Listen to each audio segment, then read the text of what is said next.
Bien cachées dans la jungle et s'élevant jusqu'à 80 mètres de hauteur, les chutes d'Iguassou sont répertoriées au patrimoine mondial de l'UNESCO. Près de 300 cascades s'étendent sur 3 km au-dessus de la rivière. Ce sont les plus vastes chutes de la planète. Situées à la frontière entre l'Argentine et le Brésil, les chutes d'Iguassou forment, avec la forêt environnante, un parc national pour chacun des pays.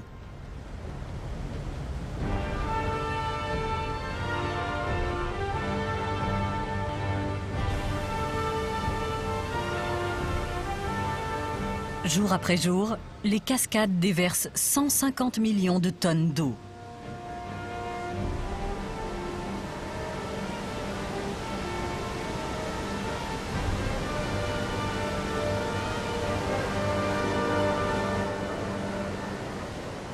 Et chaque année, ce site majestueux attire plus d'1 million de visiteurs venant du monde entier. La saison touristique commence au début de l'été.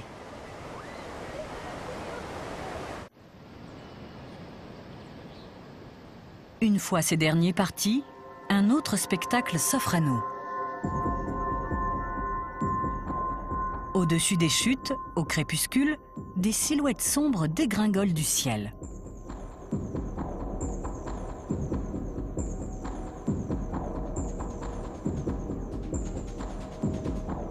Elles fendent l'air.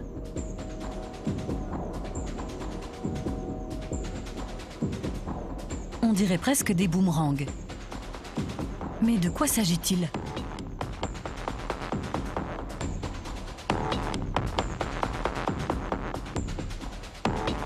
Ce sont des oiseaux.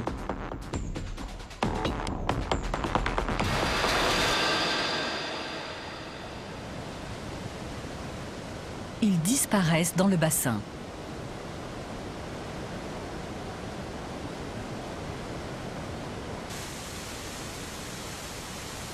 Ils sont comme aspirés par la cascade.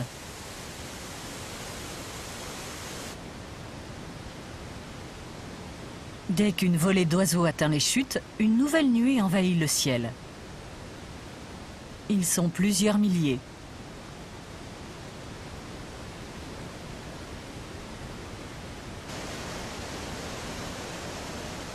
Ces descentes en piqué se poursuivent inlassablement pendant près de 30 minutes. Vague après vague, les oiseaux disparaissent, comme happés par les chutes. Les chutes d'Iguassou et la vaste jungle ne forment qu'un seul ensemble. Mais comment ces cascades se sont-elles formées ?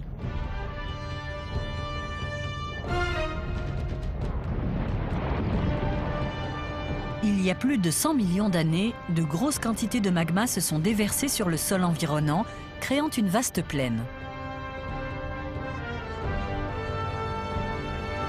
Peu à peu, une rivière a commencé à creuser la roche.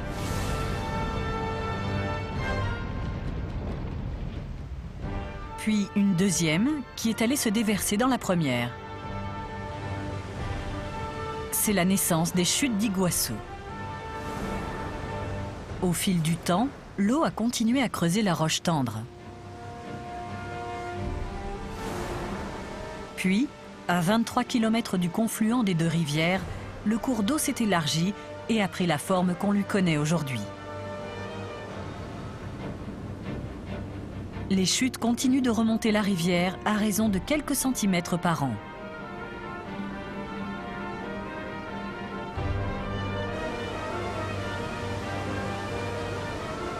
Au cours de ces millions d'années, les forces de la nature se sont associées pour créer l'un des plus beaux spectacles de la planète.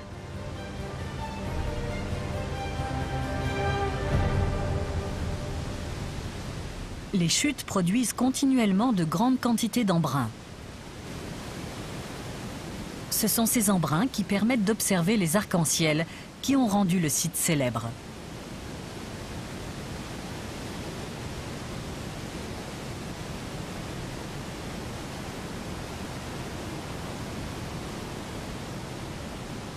Lorsque le temps est ensoleillé, on peut même apercevoir plusieurs arcs-en-ciel à différents endroits.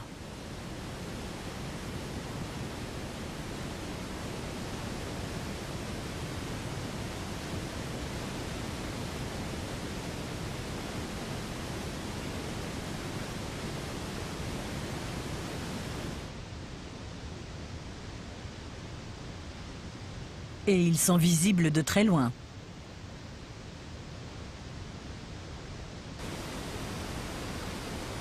Cette humidité constante favorise la croissance d'une végétation luxuriante.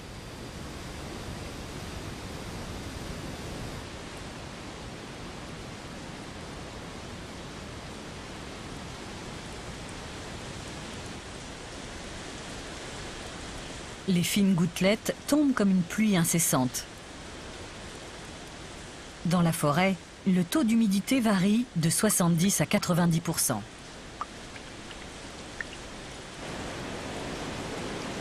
La jungle qui entoure les chutes d'Iguassou offre des variétés de plantes uniques. Celles-ci sont épiphytes. Elles poussent sur d'autres végétaux, comme les arbres. Même tout en haut, elles sont capables d'absorber l'humidité ambiante. Voilà pourquoi les épiphytes sont si abondants ici. Il y a des orchidées et des cactus, comme celui-ci avec ses fruits rouges. Les cactus qui poussent sur les arbres sont très rares. Un arbre chargé d'épiphytes peut alors vite ressembler à une jungle à lui tout seul. L'un de ces épiphytes est particulièrement présent. Il s'agit des broméliacées, de la même famille que l'ananas.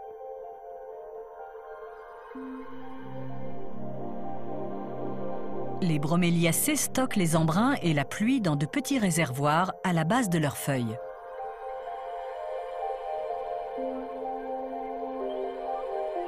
Elles gardent ainsi en réserve suffisamment d'eau pour survivre en haut d'un arbre. Sinon, elles se dessécheraient très vite. La forêt regorge de plantes, mais aussi d'animaux. Voyez cette grenouille, dissimulée dans la mousse.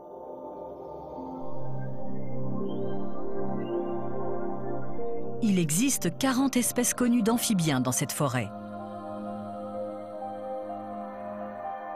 L'extraordinaire diversité d'insectes ne comprend pas moins de 350 espèces de papillons. Ces papillons noirs et blancs sont appelés par les locaux papillons 88 en raison du dessin sur leurs ailes. Quelques 500 espèces d'oiseaux donnent à la forêt des couleurs chatoyantes.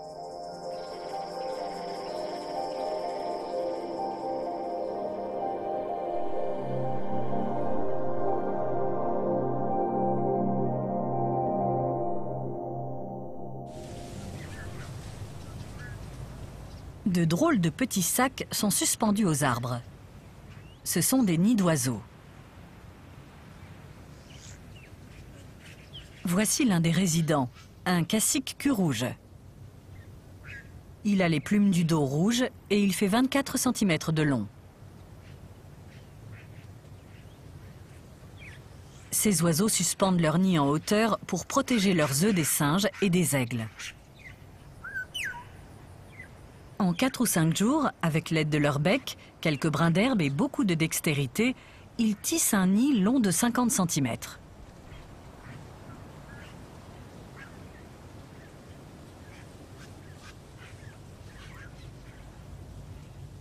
Ce cassique revient d'une expédition de chasse. Il nourrit ses petits, puis nettoie le nid. Solides et spacieux, chacun d'entre eux abrite 2 oisillons.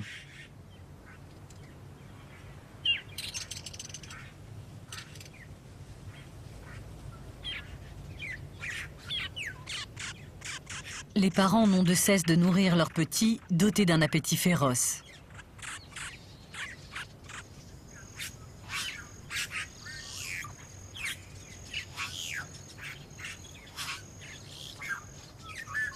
Dans un mois, ils quitteront le nid.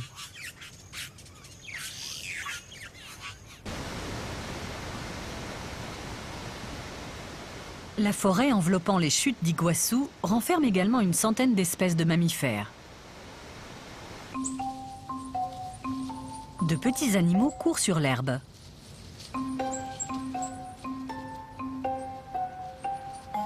Ce sont des coatis. Ce proche cousin du raton laveur est un excellent grimpeur. Il se nourrit principalement de noix et de fruits. Ce capucin semble chercher quelque chose. Il tapote les tiges de bambou et écoute. Il cherche à savoir si le bambou contient des insectes.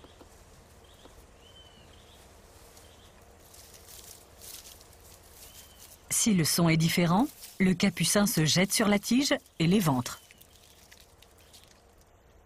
Il a trouvé une grosse chenille. Cette extraordinaire biodiversité dépend des ressources naturelles de la forêt.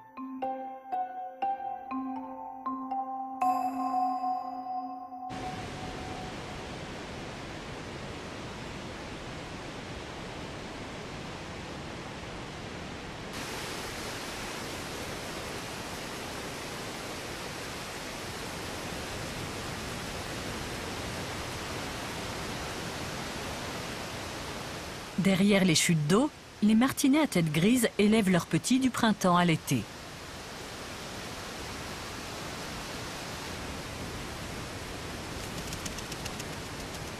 Celui-ci se sert de la mousse et de la boue environnante pour construire un nid douillet à son oisillon qui vient tout juste de naître.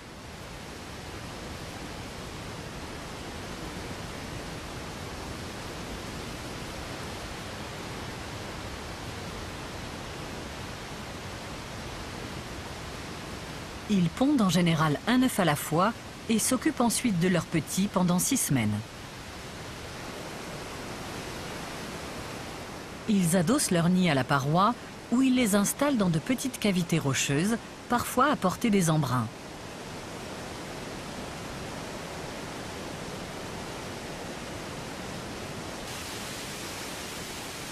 Une légère projection d'eau risque de balayer le nid.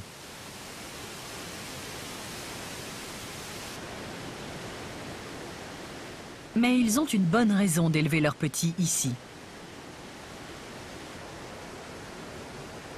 Le mur d'eau protège les œufs et les oisillons des prédateurs.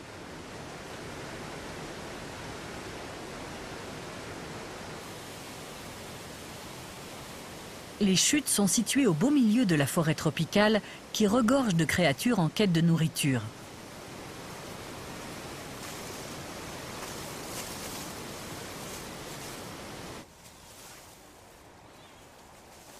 Les capucins à houppe noire représentent peut-être la plus grande menace pour les martinets à tête grise. Les capucins sont agiles et intelligents. Ce sont de bons chasseurs.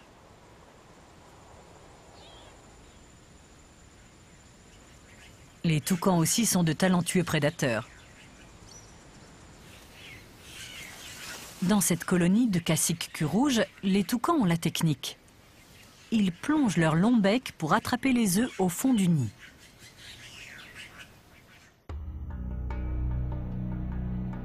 Une lutte s'engage alors pour chasser le toucan. Mais malgré leurs efforts, ils ne peuvent pas protéger éternellement leurs petits des prédateurs. Quand on élève ses petits dans une forêt tropicale, il faut s'attendre à toutes ces menaces.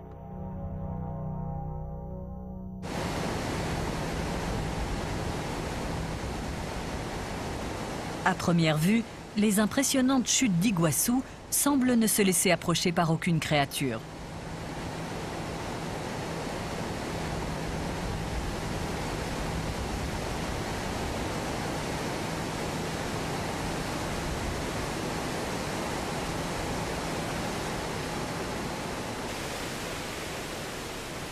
Toutefois, les martinets à tête grise utilisent depuis longtemps ces cascades à leur avantage.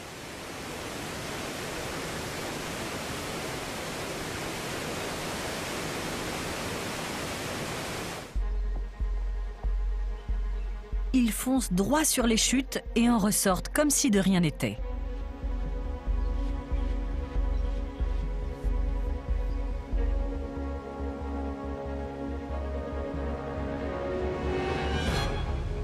Mais le moindre contact avec le torrent pourrait les blesser gravement.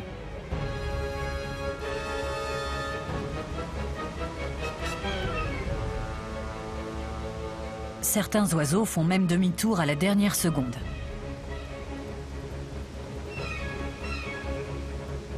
C'est une entreprise mortellement dangereuse, même pour des oiseaux expérimentés. Mais comment réalisent-ils cet exploit ?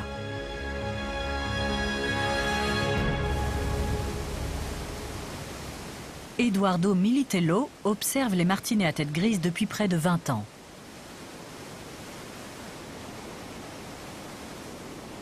Selon lui, les oiseaux doivent suivre des règles très précises pour traverser ces chutes.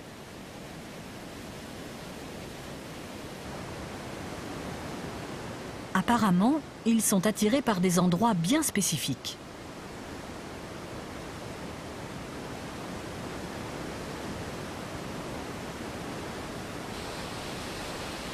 Malheureusement, on ne sait pas exactement encore pourquoi. Sûrement pour une raison invisible à l'œil nu. Alors, à l'aide d'une caméra à grande vitesse, il va filmer le point d'entrée.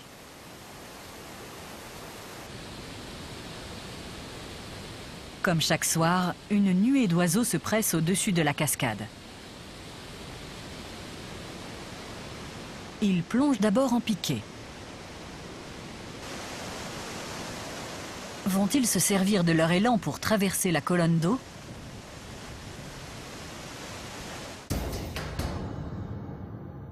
La caméra à grande vitesse a filmé la plongée.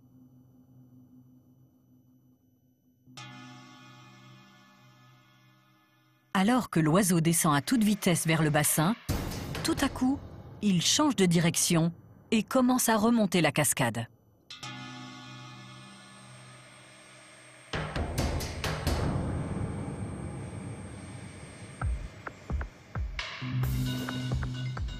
Tous les oiseaux ont la même technique. Ils interrompent leur descente pour remonter le courant. Apparemment, le but serait de ralentir leur chute. Ils n'utilisent donc pas la vitesse pour se propulser à travers la cascade.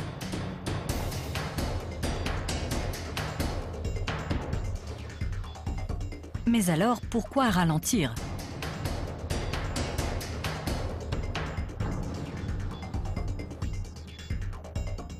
Le secret réside précisément au point d'entrée.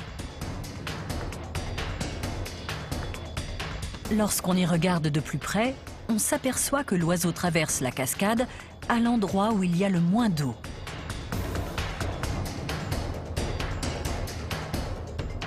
Vu d'un angle différent, ce martinet à tête grise traverse effectivement à un endroit où il y a très peu d'eau.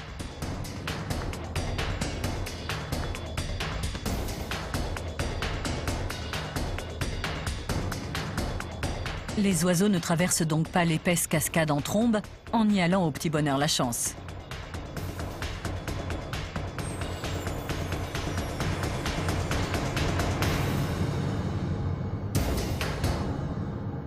Ils plongent en piqué vers les chutes, puis ralentissent et remontent la cascade avant de traverser la colonne d'eau. Analyser la façon dont ils modèrent leur vitesse nous aura permis de comprendre leur stratégie.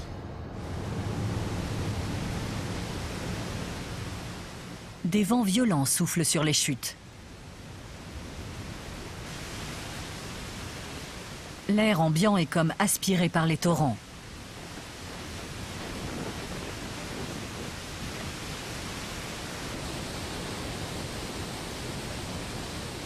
Le vent balaye la surface de l'eau et les falaises, créant d'incessantes turbulences.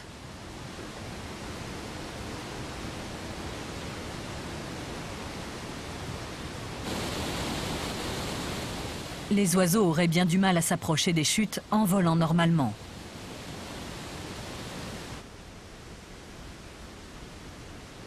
Mais en volant à cette allure, les martinets à tête grise peuvent se rapprocher sans être emportés par les rafales de vent.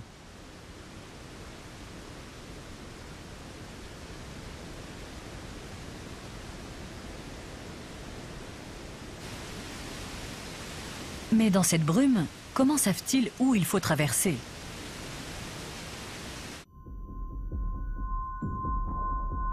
Le volume d'eau qui s'écoule de la falaise fluctue constamment. Les ouvertures ne sont donc jamais les mêmes. Et pourtant, les oiseaux ont surmonté ce problème.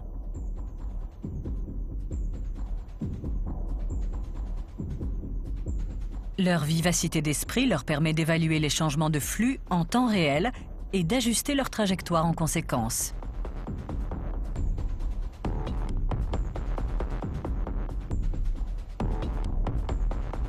Au moment de traverser la colonne d'eau, ils ralentissent pour savoir si la brèche est assez large, puis disparaissent de l'autre côté.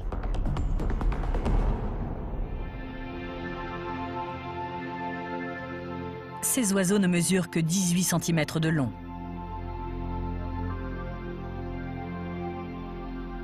Grâce à leur petite taille, ils ont vaincu les plus grandes chutes de la planète.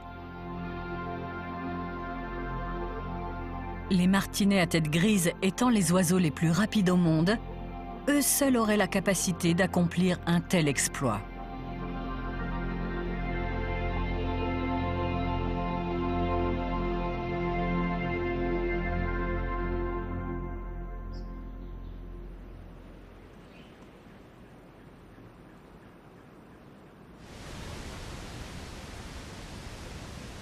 La nuit tombe sur les chutes d'Iguassou. Nous allons bientôt assister à un spectacle magique.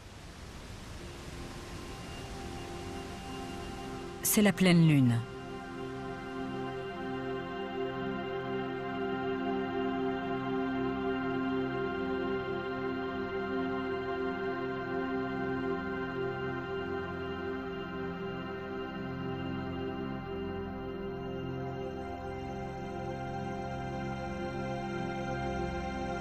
Tout à coup, un arc-en-ciel éclairé par la lune apparaît au-dessus des chutes.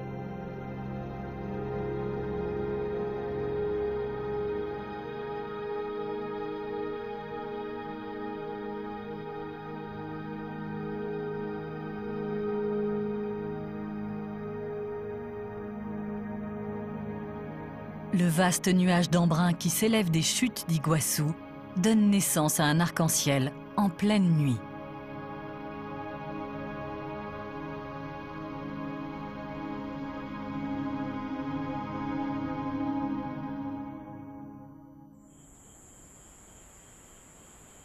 En cette nuit de pleine lune, la forêt aussi s'illumine. Deux petits globes lumineux se déplacent dans l'obscurité.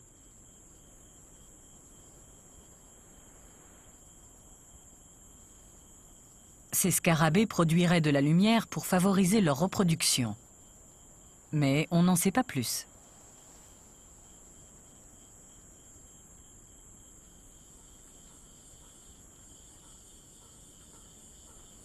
Certains animaux sont plus actifs la nuit. Comme cet opossum perché sur un arbre.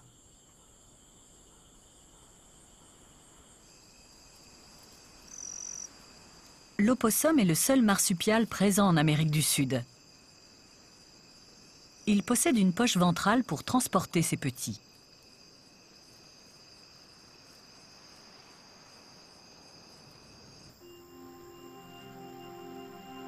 Une ombre avance dans la pénombre.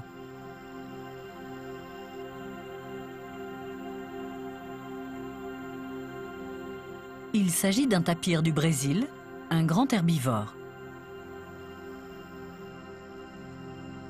Ces tapirs peuvent atteindre 2 mètres de long. Celui-ci a trouvé une vasière.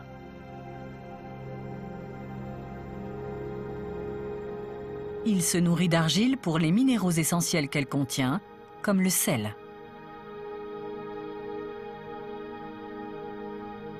Alors que le soleil se couche, dans la forêt, un mystérieux monde nocturne s'éveille.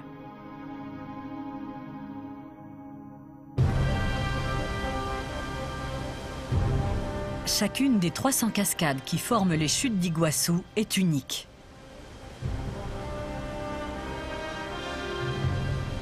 La plus haute de toutes est surnommée la Gorge du Diable.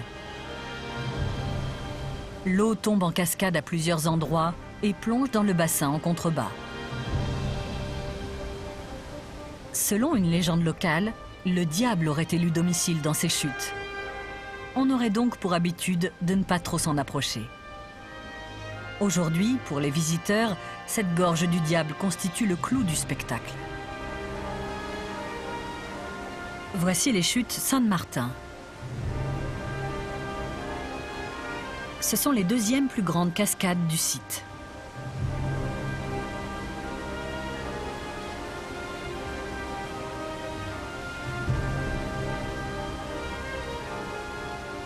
Les chutes Bossetti ressemblent à un mur géant. Les visiteurs peuvent s'en approcher de très près et ressentir sa puissance.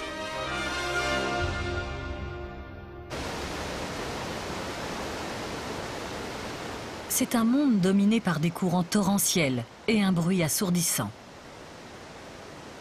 Mais en haut, au-dessus des chutes, on découvre un monde beaucoup plus calme et paisible. Cette zone est un refuge pour d'autres créatures. Un caïman à museau large s'approche discrètement. Il fait 2,50 m de long et, comme son nom l'indique, il possède un large museau. Une tortue se prélasse au soleil.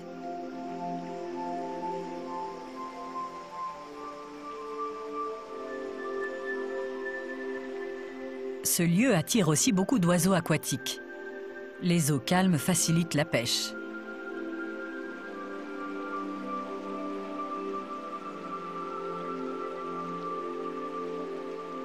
Cette zone en amont des chutes abrite également ce rapace.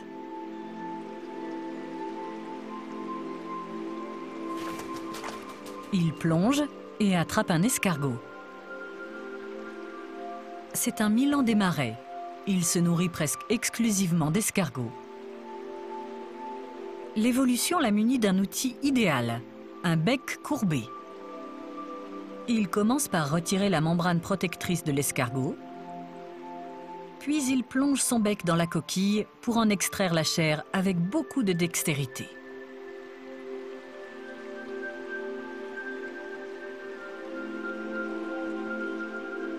En général, les milans des marais consomment une douzaine d'escargots par jour.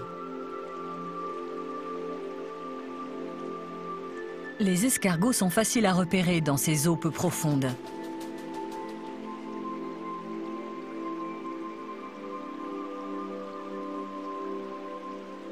Même les plus grands experts peuvent faire des erreurs de débutants. La chair de cet escargot s'est arrachée et une partie est restée dans la coquille. Mais ça ne gâche pas son repas pour autant.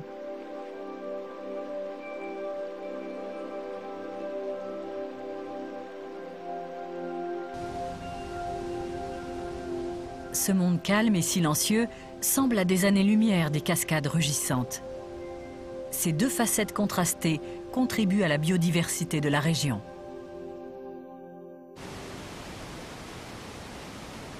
Nous sommes à la fin du mois de janvier. Le jour se lève sur les chutes d'Iguassou. Avec l'arrivée de l'été, la forêt grouille de vie.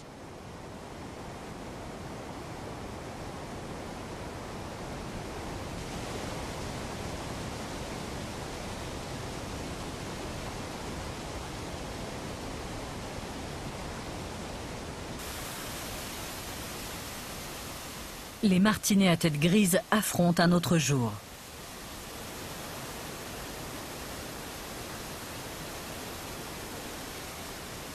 Vers 6 heures, la volée commence à s'affairer.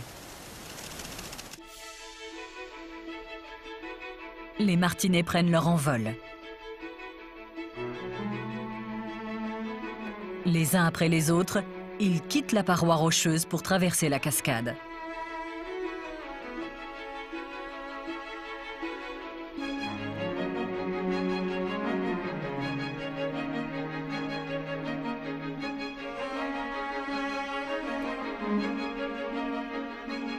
Ils forment une gigantesque nuée. Puis ils volent au-dessus du bassin. Cet exercice matinal fait partie de leur quotidien.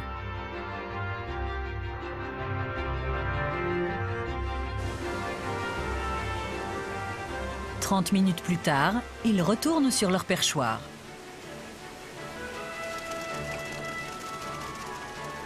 Certains continuent de battre des ailes sous la cascade. Mais dans quel but ?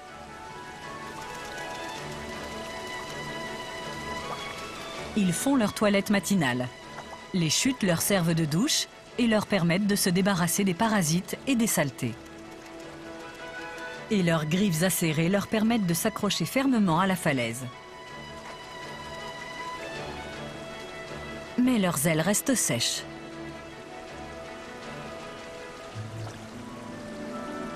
Ils ont sur leur plumage une sécrétion huileuse qui le rend imperméable.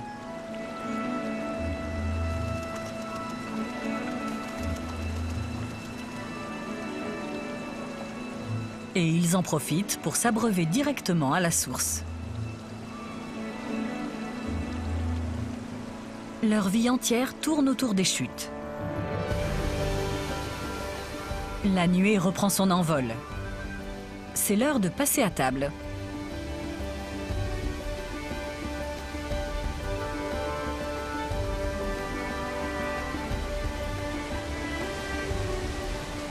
Ils s'envolent haut dans le ciel.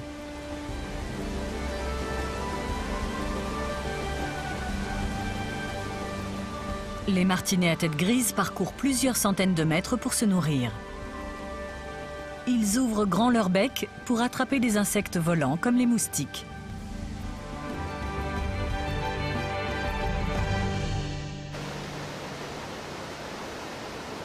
Ces insectes aussi survivent grâce à la façon dont les chutes interagissent avec la forêt.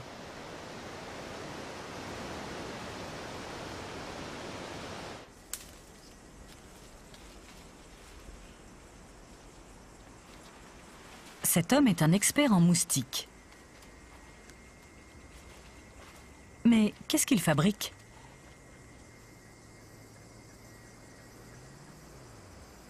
Il semble chercher quelque chose. À présent, il recueille de l'eau.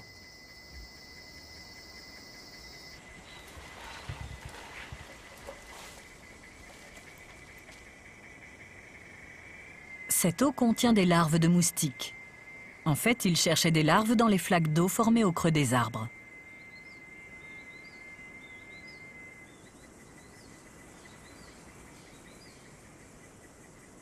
Eduardo Lestani étudie l'écologie des moustiques autour des chutes d'Iguassou depuis 4 ans. Et il a répertorié plus de 70 espèces de moustiques, un chiffre inédit jusque-là.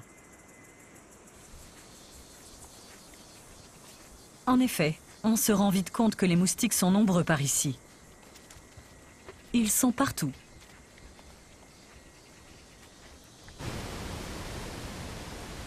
Iguassou en abrite une quantité impressionnante. Et les chutes y sont un peu pour quelque chose.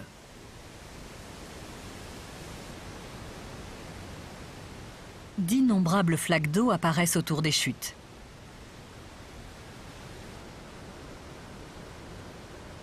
L'apport constant d'eau empêche les flaques de s'assécher. Elles deviennent alors le nid idéal pour les larves de moustiques.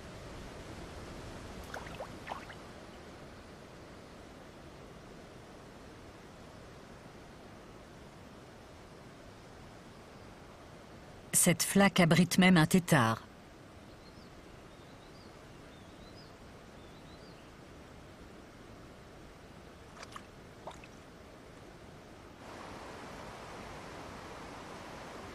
On trouve des larves de moustiques dans les endroits les plus inattendus.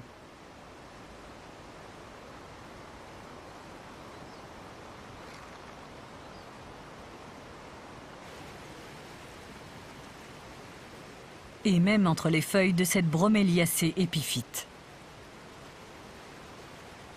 Pourtant, il y a très peu d'eau, mais cela suffit aux larves pour se développer. moustique adulte est prêt à émerger de l'eau. Autour des chutes d'Iguassou, de très nombreux moustiques atteignent le stade adulte.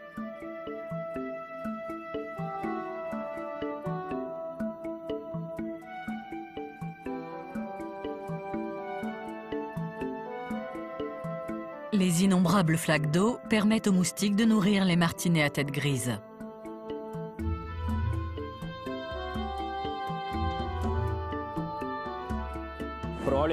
L'explication la plus plausible, c'est qu'avec la rivière et les chutes, le paysage du parc national d'Iguassou change constamment.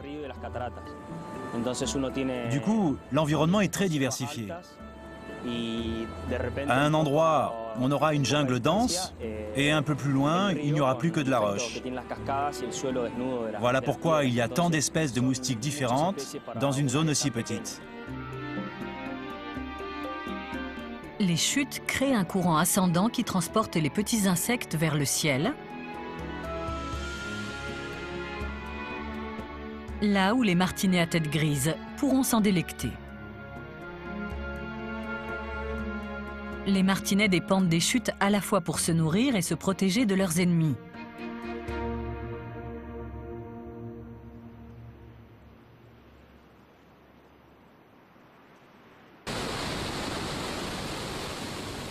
Les oiseaux retournent à leur nid.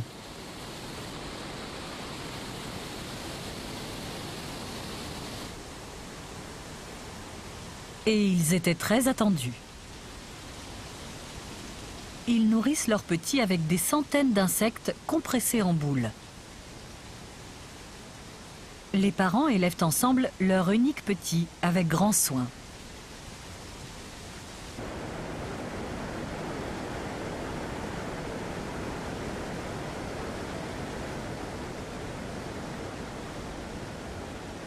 Voici un nid qui a été installé à 5 mètres des chutes. Cette distance est très risquée pour les membres de cette famille.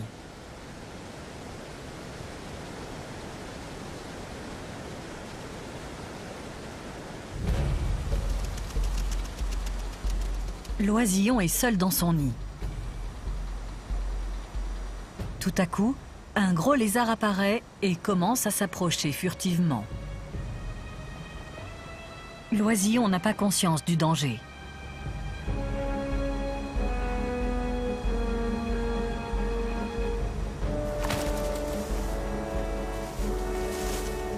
Ce nid n'était pas protégé par les chutes d'eau.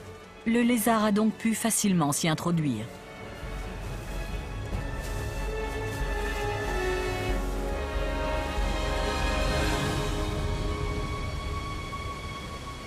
Parfois, choisir un emplacement trop éloigné des cascades peut s'avérer être une erreur fatale.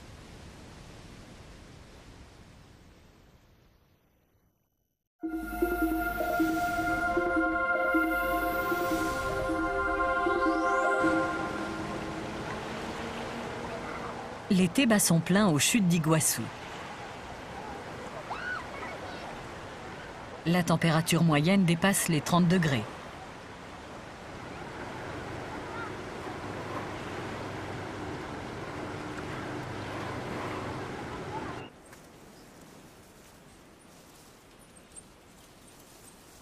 Un bébé coati très joueur se balade dans la forêt. À 2 mois, il a assez de force pour grimper aux arbres.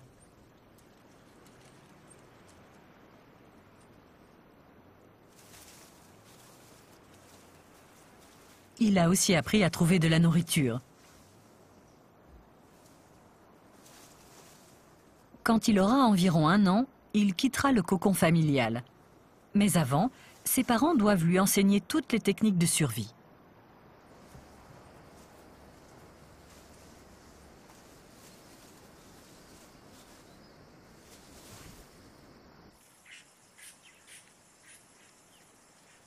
Voyons comment les bébés caciques queue rouge se débrouillent.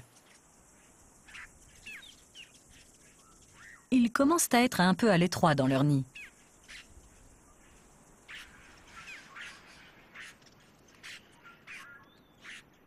Mais un prédateur rôde juste en dessous.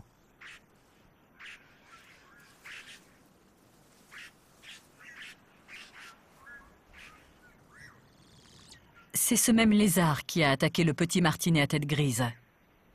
Il attend qu'un oisillon tombe du nid. Un des oisillons s'active dans son cocon.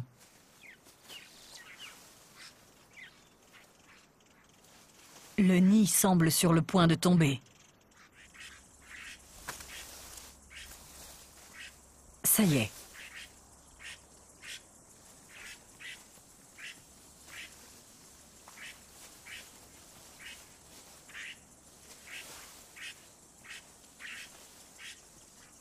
L'oisillon a survécu à la chute. Mais non loin de là, le lézard est en quête de nourriture. L'oisillon se met à sautiller.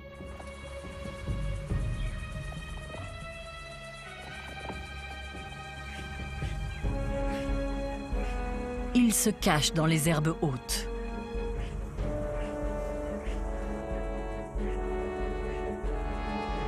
Il grimpe dans un arbuste, pensant être à l'abri.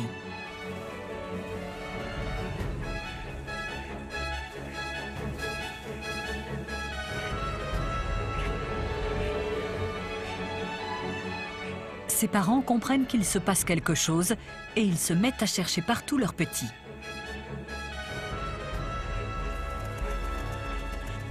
Cette fois-ci, l'oisillon a échappé à la mort. Mais bientôt, il devra quitter le nid et survivre seul.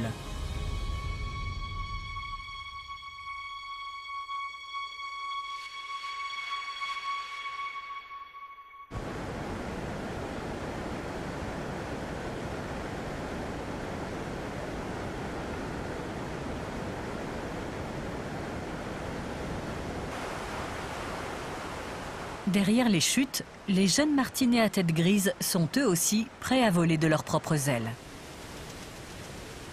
Le plumage bien garni, cet oisillon est maintenant aussi grand que ses parents.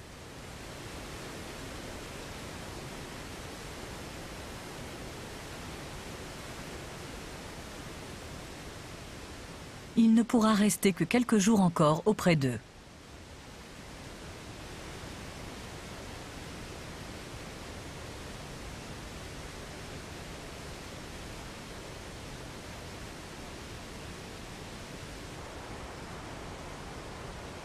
En l'absence de ses parents, il s'aventure dehors et commence à battre des ailes pour développer ses muscles.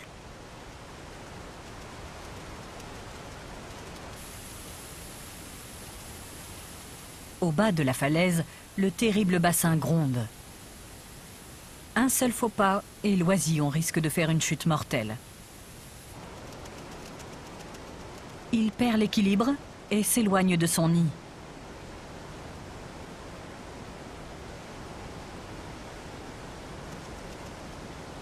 Ce nid est celui d'une autre famille.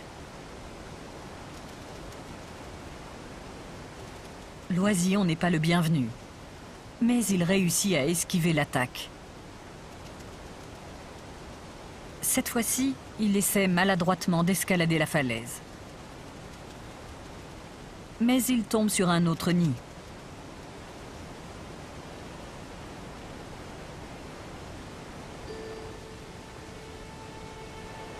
Cet oisillon ne sait pas encore bien voler.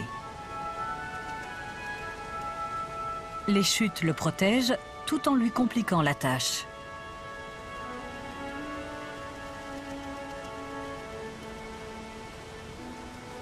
L'un des parents est de retour et ramène son petit jusqu'au nid.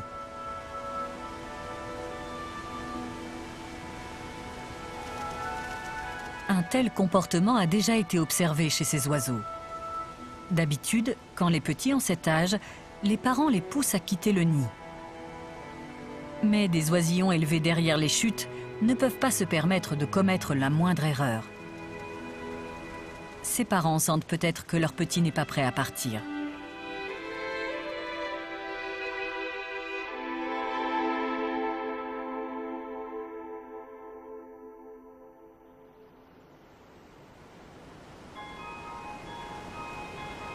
Ce matin, l'oisillon sort la tête du nid.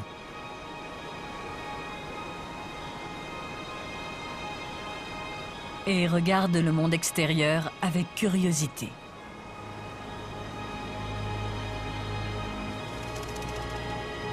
Décidé, il s'élance vers son destin. Les oisillons des nids voisins s'envolent tour à tour.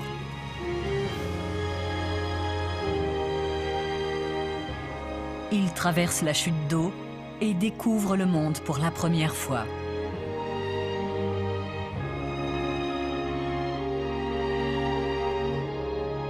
Leur monde s'étend désormais au ciel et aux nuages.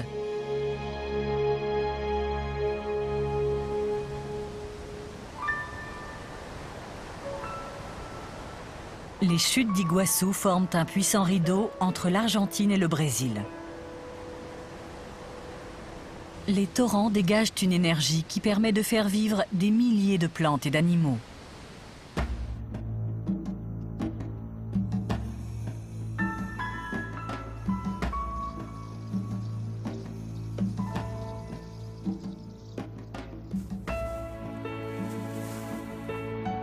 C'est ce qui leur permet de prospérer dans cette forêt luxuriante.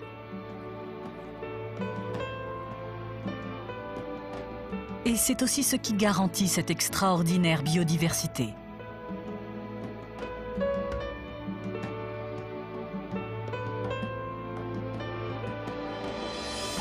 Les martinets à tête grise ont trouvé un havre de paix derrière ces cascades.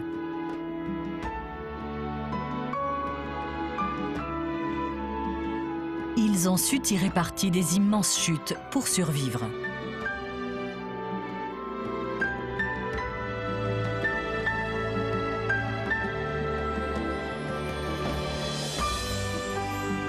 Leur maîtrise des éléments leur a permis de s'adapter parfaitement à cet environnement.